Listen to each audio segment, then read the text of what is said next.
Gordon Brown said that you cannot survive for even a second without hope, and that teacher plus child equals hope. He also said that money should not be a barrier to the spread of education. But unfortunately, it is. And our panel today will focus on innovative ways to overcome this very, very serious hurdle. Dr. Javed? I think it's fair to say that education is too important to be left to governments alone. And I think over the last maybe a whole century, we started thinking that governments should provide education. And I think we are now coming to a point where governments should provide and or provide for education. I think there's a subtle difference, but it makes a huge difference in the financing model. Public-private partnerships also are being, I think, narrowly interpreted in terms of contracting. So the government contracts out services, charter schools, and so on and so forth. But I think we need to look at it from a much larger, broader viewpoint. Even at the school level, there's a partnership between school and home that is required. It's not necessarily about financing, but that partnership between community and school is necessary. The schools these days work in isolation. We think schooling, education is something that is so specialized that they have to work on their own. I think we have to build community-school partnerships, and then this then translates into larger public-private partnerships at the top. We'll come to the specifics yes. in due course. Christopher. It is obviously possible that you'll end up within countries a situation where if fees are required to enter schools, that only the people who can afford the fees go to the schools. But I think we have to put it all in context. So the first thing is a private school isn't necessarily a privately funded school.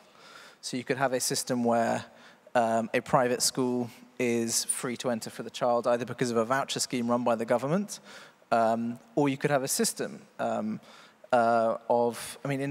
the United Kingdom, the OECD is very keen on our university financing system, which is actually very similar to your vocational education scheme in India. So the universities cost up to £9,000 a year in England. So what they do is it's a system where the government pays the fees up front, and then you don't pay anything back until you are yourself earning enough money to pay off the loan. It's a clever system because it means if you become unemployed, the repayments just freeze. You don't have to pay anything. And that's a situation where you have private institutions charging very high fees, and the people themselves are able to take responsibility for their, for the courses. They have a stake, right? They're paying, and yet you have equity of access. And one of the very odd things that we found is that even as fees rise, poor children in particular aren't put off from going to university, which is amazing.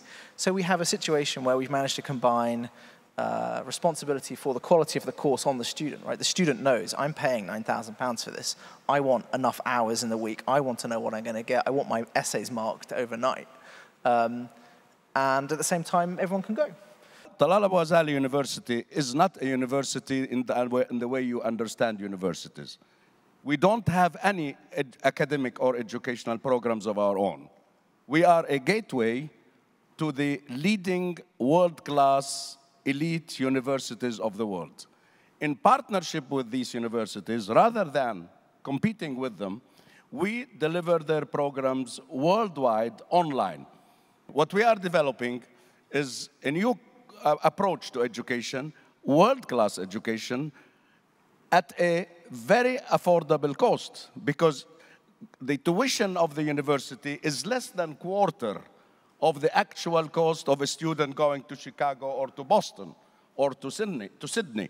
So what we are offering is to eliminate all of this, in addition to eliminating the problems of leaving his family, leaving his job, etc., and let alone the fact that most of the citizens of the world will not be able to get a visa anymore. So this is a new approach to education. It is intended to democratize our mission or vision. My vision is to democratize world-class education through harnessing the wonderful capabilities of ICT technologies. ICT provides us now with amazing resources for delivering education to everybody at a cheap cost, at an affordable cost. This is a corporate social responsibility project, but it's not a free project. This is not a charity project. This is a supported project by Talal Abu Ghazali organization, funded by us alone, and it's a private corporate social responsibility initiative, which we think through which we think we are going to change education in the world. Thank you very much. Although policy-wise we keep talking about giving everything free, I think pride comes from saying that I have done something to earn it. I think this is something that we have to understand. While cost should not be a barrier, but sometimes we do things that actually undermine the self-esteem and the pride of the person. And that's why people say when you give it free, people lose the value of it. Well, the fear when the last global recession began was that social services would be cut. But what we found in most countries is that there's been a constant maintenance of education spending throughout the world. And in fact, several governments have taken the financial crisis as a reason to reform the system, meaning putting more resources into education. We see this around the world. So it's been a pleasant surprise in many countries to see that education remains a priority and governments are making resources available. With the rise of private schools, huge numbers of, the quality sometimes is very, very dubious. And some institutions quite clearly set up on a business model. The aim is profit. What can you do about it? Is it possible to do anything about it to make sure that the quality is at least acceptable?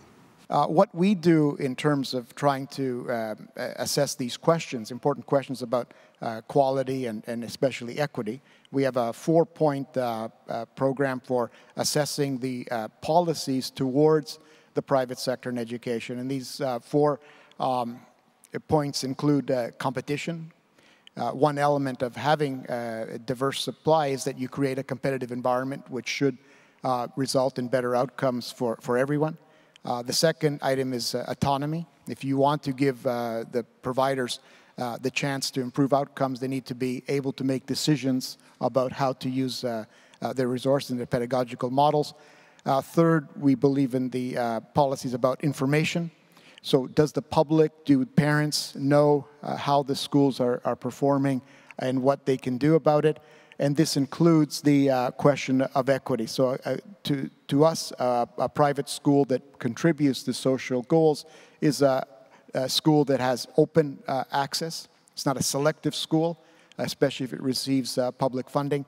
And the fourth element is the accountability system. And this is probably the most important function of governments at the basic education level, is providing for society a guarantee about the quality of schools and taking action when those levels, those standards are not achieved. And part of that could be information simply, and could work in a system of choice.